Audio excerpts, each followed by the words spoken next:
Katakot-takot na pamamahiya ang inabot ng ilang staff ng bagong show na Will to Win sa TV host na si Willie Revillame habang naka-live ang programa.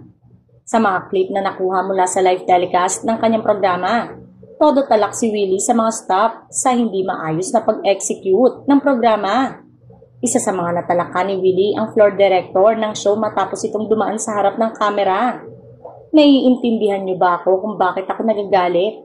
Yan po ang problema kapag hindi alam ang ginagawa sa show. Ako lahat ang nananagot, ani Willie. Sinabi pa ni Willie na kaya niya na pagsasabihan ng kanyang staff ay dahil nais niyang pagandahin ng show. Tapos sasabihin niyo mayabang na naman yan, binabash niyo ako kasi pinapaganda ko ang programa, wika pa ng TV host. Ako ang nagiging kawawa at arugante dito sa show na to. Makikita niyo pati music, maawa kayo sa akin. Lahat ako nag-iisip para sa inyo, dagdag pa ni Willie.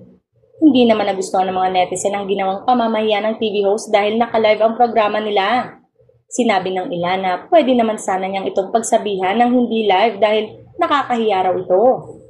Matatandaan na kakaumpisa pa lamang ng Will to Win nitong Lunes, July 15. Napapansin ng ilang mga netizen na tila pressure ang TV host na si Willie Revillame, kaya siya nagiging bugnutin sa bago niyang show sa TV5 na Will to Win.